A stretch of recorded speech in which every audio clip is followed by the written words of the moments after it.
हाँ,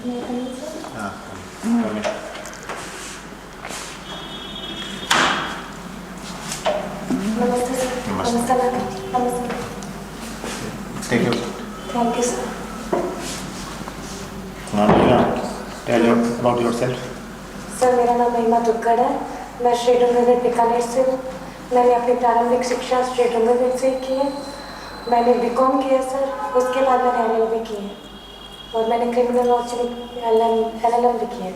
आपने मेंशन नहीं किया कहीं? LLM मेंशन नहीं है। LLM क्रिमिनोलॉजी में किया है या कोई और नाम था सब? नहीं, 1 ईयर किया है, 2 ईयर किया है? 2 ईयर। 2 ईयर किया है। जी मैम। क्या क्या सब्जेक्ट्स थे? मैम फर्स्ट ईयर में तो कॉन्स्टिट्यूशन थे और सेकेंड ईयर में क्रिमिनोलॉजी। कॉन्स्टिट्यूशन अकेला थोड़ी होगा फर्स्ट ईयर में। फर्स्ट ईयर में टोटल कितने थे? फर्स्ट ईयर में 5 पेपर थे और सेकेंड ईयर में 4 पेपर थे। एलएलएम में बता रहे हो ना आप? जी मैम। सेमेस्टर था कि ईयर एनुअल था? एनुअल था। तो फर्स्ट एलएलएम पार्ट 1 में 4 पेपर थे। 5 कौन कौन से?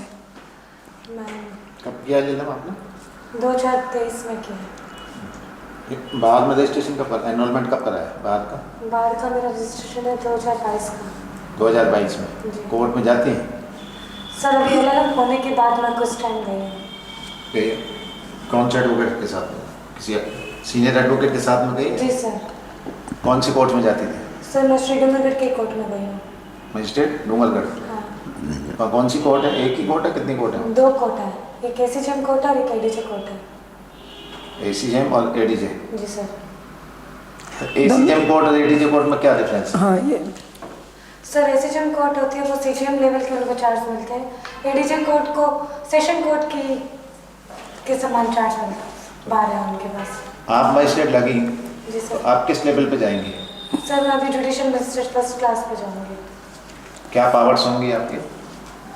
सर पनिशमेंट के रिगार्डिंग? हाँ, क्रिमिनल साइड में पनिशमेंट, सिविल साइड में जुरिडिक्शन के हिसाब से क्या पावर्स होंगी आपकी? जी सर।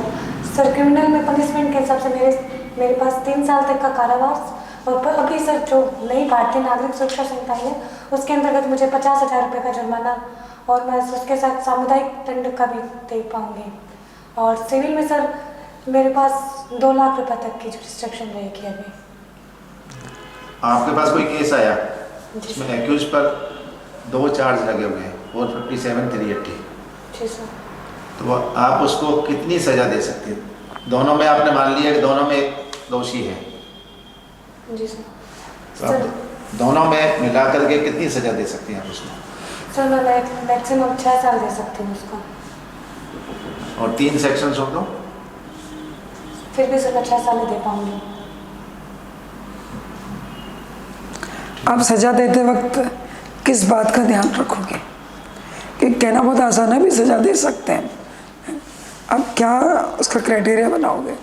मैं देखूंगी अपराध क्या है, अपराध किन परिस्थितियों में हुआ है और अभियुक्त का भी देखूंगी क्या उसका कोई पूर्व दोष थी या फिर उसका किस प्रकार का उसका आचरण है और जो एविडेंस मेरे पास आएंगे उन सबको कंसिडर देख करके मैं अपना डिसीजन दूँ। मान लीजिए कि कोई माइनर है, उसने खेल खेल में कोई गोली चला दी, चल गई उससे और किसी का मर्डर हो गया, आपके कोर्ट में आएगा क्या वो केस? मगर मैम हीनियस ऑफेंस होगा तो मेरे कोर्ट में नहीं आएगा, वो बाल न्यायालय में चला जाएगा। और अगर वो क्या बोलते हैं सीरियस और पेटी ऑफ केसेस का हो गया तो सर मैम वो जेजेबी के पास जाएगा, मेरे कोर्ट में नहीं। और थेफ्ट करती तो चोरी कर ली, किसी बालक ने ब्रेड चुरा ली, भूख लग रही थी और जो होटल वाला है उसने उसके अगेंस्ट कंप्लेन कर दी और वो आपको सुननी पड़ रही है, आपके पास आ गया मामला, उसमें आप क्या करेंगे? मैम अगर वो बालक है तो मैं उसको अपनी राय एकत्रित करके उसको जेजेबी को ट्रांसफ़र कर दूँगी संबंधित। अच्छा, आप कर देंगे उसको ट्रांसफर? जेजेबी को ट्रांसफ़र कर दूँगी। आप तब तो करें, इंटेंशन देखोगे उसका? वो तो मैम जो अगर मेरी जुरिस्डिक्शन आपने कहा ना मैं अभियुक्त का इंटेंशन भी देखूंगी, उसकी पिछला रिकॉर्ड भी देखोगे, तो वो तो बच्चा, उसको भूख लग रही थी, उसके पेरेंट्स नहीं थे उस समय उसके पास, वो गया, उसने उठाया ब्रेड चुराया और भाग गया और वो पकड़ में आ गया। मैम वो मेरे क्षेत्राधिकार में नहीं है तो मैं उसको वो मैम सजा देने की बात तो आफ्टर ट्रायल की बात थी, लेकिन बच्चा है तो जब मैं उसका ट्रायल ही नहीं कर रही तो मैं उसका इंटेंशन और वो तो देखने का मेरे पास राइट ही नहीं है। और जे कोर्ट में कौन मजिस्ट्रेट होता है? कौन चेयर करता है उसको? हेड कौन मैम होता है? जेजेपी में मेट्रोपॉलिटन मजिस्ट्रेट या फिर जुडिशियल मजिस्ट्रेट फर्स्ट क्लास, जिसको 3 साल का एक्सपीरियंस हो। अच्छा, प्रधान मजिस्ट्रेट होता है वो, और 2 उसके मेंबर और होते हैं जिनको 7 साल तक बच्चों से संबंधित मामलों में अनुभव हो, सामाजिक कार्यकर्ता। अच्छा, मेट्रोपॉलिटन सिटी होने के लिए क्या क्या बात होनी चाहिए उस सिटी में? मैम पता नहीं मेट्रो सिटी है या मेट्रो सिटी नहीं है? जी मैम सीआरपीसी के सेक्शन 8 में दिया हुआ है मेट्रोपॉलिटन सिटी होने के लिए कम से कम 10 लाख की उसकी जनसंख्या होनी चाहिए, लेकिन अभी नए जो हमारे क्रिमिनल लॉ है उसमें इसका प्रोविजन हटा दिया गया है। तो अब क्या होगा? अब मैम मेरे को लग रहा है सभी को जुडिशियल मजिस्ट्रेट फर्स्ट क्लास की पावर होगी। तो फिर मेट्रोपॉलिटन मजिस्ट्रेट का क्या होगा? मैम वो भी हटा दिया गया सीआर। हटा दिया ना, वही मैं बात बोल रही हूँ आपको। आपने कहा ना मेट्रोपॉलिटन मजिस्ट्रेट करेगा, तो आप नए पुराने लॉज को कंपेयर कर रहे हो ना? जी मैम। कितना पड़ा? अच्छा, एक बात बताइए, एडल्ट्री अभी ऑफेंस है क्या, पनिशेबल ऑफेंस है क्या? No ma'am. तो फिर क्या है एडल्ट्री? मैम एडल्ट्री को जो हस्बैंड है वो डिवोर्स का ग्राउंड बना सकता है, और उसके एडल्ट्री के ग्राउंड पर जो वुमेन है उसको मेंटेनेंस के लायबल नहीं मानेंगे। बाकी नहीं, जो वाइफ है वो एडल्ट्री के ग्राउंड पर क्या हस्बैंड को पनिश करा सकती है क्या? नो मैम, एडल्ट्री का ऑफेंस हस्बैंड के अगेंस्ट होता है। वही मैं पूछ रही हूँ आपको। तो वाइफ हस्बैंड को तो कैसे पनिश करवाएगी? तो क्या करवाएगी फिर वो? भाई अब पनिशमेंट हट गया ना एडल्ट्री का, जी मैम। अब तो ये ग्राउंड ऑफ डाइवोर्स हो गया ना ओनली, जी मैम। तो डाइवोर्स एक वन काइंड ऑफ पनिशमेंट हो गया, यही कहेंगे ना अपन, और क्या कहेंगे? इस नए लॉ में क्या कहेंगे हम? इस बार डिबेट चल रही है इस पॉइंट पर। तो जी मैम, जहाँ तक मैं समझती हूँ इसके बारे में, एडल्ट्री जो ऑफेंस है वो हस्बैंड के खिलाफ होता है, तो इस ग्राउंड पर हस्बैंड डिवोर्स ले सकता है, और अगर वाइफ मेंटेनेंस क्लेम करती है तो हस्बैंड के पास एक मेंटेनेंस तो हर केस में वाइफ को मिलेगा, भले वो क्रूअल्टी हो, एडल्ट्री हो, डिजर्शन हो, म्यूचुअल कंसेंट 13B हो, 13(2) हो, मेंटेनेंस तो क्लेम करेगी। लेकिन एडल्ट्री अब एक पनिशेबल है या नहीं है? नहीं है मैम, पनिशेबल ऑफेंस। तो ये अच्छा रिफॉर्म है, मतलब ये प्रोग्रेसिव रिफॉर्म है कि ये गलत है? मेरी राय में रिग्रेसिव है कि प्रोग्रेसिव है? ये मैम मेरी राय में तो ये प्रोग्रेसिव है। प्रोग्रेसिव है। अच्छा, मान लीजिए किसी ने हस्बैंड के सारे, ये मोबाइल आजकल बहुत चल रहा है, इसमें कोई व्हाट्सएप हो, किसी लड़की से चैटिंग कर ली हो या किसी लड़की से मिल लिया हो हस्बैंड ड्यूरिंग द मैरिज, तो और वाइफ कहती है कि it is amounting to adultery. क्या एडल्ट्री है वो? किसी लड़की से चैटिंग करना इंस्टाग्राम पे, फेसबुक पर, इन पर, और किसी लड़की से जाके मिलना, क्या एडल्ट्री है वो? मैम जहाँ तक मैं रिकॉल कर पा रही हूँ, एडल्ट्री वो होता है जब कोई मेल किसी विवाहित महिला से उसके पति की सहमति के बगैर अगर उसके साथ संबंध स्थापित करता है, तो वो एडल्ट्री, जहाँ तक मैं रिकॉल कर पा रही हूँ। मतलब विवाहित महिला ही होनी चाहिए क्या? जी मैम। मतलब और हस्बैंड यदि किसी अनमैरिड गर्ल के साथ रिलेशन मेंटेन कर ले तो एडल्ट्री नहीं होगी? No ma'am.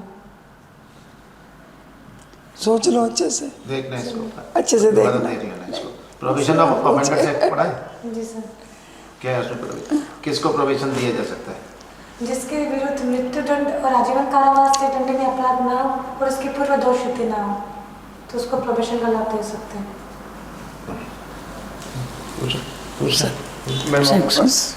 प्लीज। एक महिमा, आप श्री डूंगरगढ़ से आए ना? जी सर। ओके। अच्छा महिमा, आपका अपॉइंटमेंट हो गया है। अपॉइंटमेंट होने के बाद में आप क्या चेंजेस आप लाना चाहेंगे अपने काम करने के स्टाइल में? आप किस तरीके से काम करेंगे कि पेंडेंसी काफ़ी कम हो और लोगों का जो जुडिशियल सिस्टम में भरोसा है वो और बढ़े?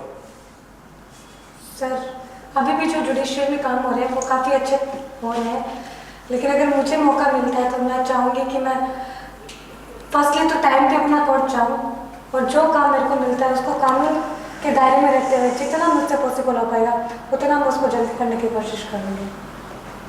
और केसेस को कम करने के लिए? केसेस को कम करने के लिए सर हम पार्टीज को लोक अदालत के बारे में, उन सब के बारे में अवेयर कर सकते हैं। और कुछ नहीं करेंगे आप केसेस की पेंडेंसी को कम करने के लिए? ओके। महिमा, आपकी इंस्पिरेशन कौन है लीगल फील्ड में, या कोई भी आपके आइडल हो जिनको आप बहुत फॉलो करते हैं? सर ऐसा तो कुछ नहीं है सर। जब मैं ग्रेजुएशन कर रही थी तब एक स्टार प्लस पर एक सीरियल आता था दहलीज, तो मैंने जब उसको देखा तो मेरे को लोग का अच्छा लगा कि नहीं ऐसा कुछ हो सकता है, तो वो मेरे को इंस्पिरेशन कर गया। आपने अच्छा किया, आपको पास नॉलेज भी है और डिलीवरी भी है, मतलब आप जवाब भी दे रहे हो। ऐसे ही ध्यान से क्वेश्चन सुन के आप जवाब देना, और जैसे आपने क्वेश्चन का आंसर जहाँ शॉर्ट देना चाहिए था शॉर्ट भी दिया, और डिटेल देना चाहिए था और डिटेल भी दिया, है ना। लेकिन थोड़ा सा प्रेजेंट लॉ पर और फोकस कर लेना, रिसेंट डेवलपमेंट पे। आपने अच्छा जो चेंज हुए ना, जो नहीं आया उसको सॉरी कहते हैं, सॉरी गलत कहते जवाब हैं। नहीं। मैम वो जो मैंने एडल्ट्री वाला जो अटेंड किया था वो सही था या गलत? नहीं वो सही था, लेकिन उसमें मैरिड वुमेन होना ज़रूरी नहीं है।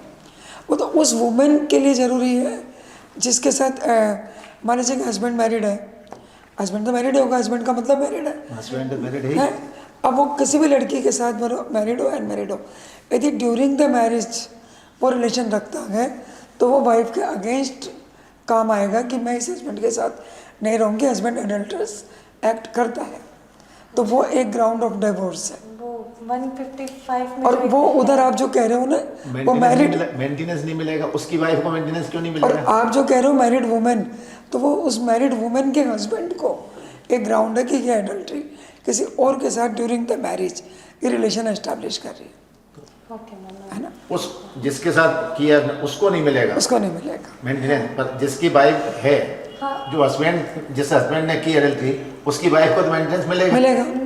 मैं यही डिलीवर जो न्याय मांगने आया है, नहीं, नहीं। उसको नहीं मिलेगा। जो न्याय मांग वही डिलीवर नहीं आप जो न्याय मांगने आया ना, वो come with the clean hands, जो भी है वो खुद गिल्टी होगा तो फिर न्याय कैसे ये मिलेगा, दोनों को उसे बेनिफिट कैसे ढंग मिलेगा। से एक्सप्लेन नहीं कर पाएंगे किसको, हस्बैंड की बात करके उसी वाइफ को उसकी नहीं वाइफ मिलेगा, को मेंटेनेंस नहीं मिलेगा, उसकी वाइफ को तो मिलेगा।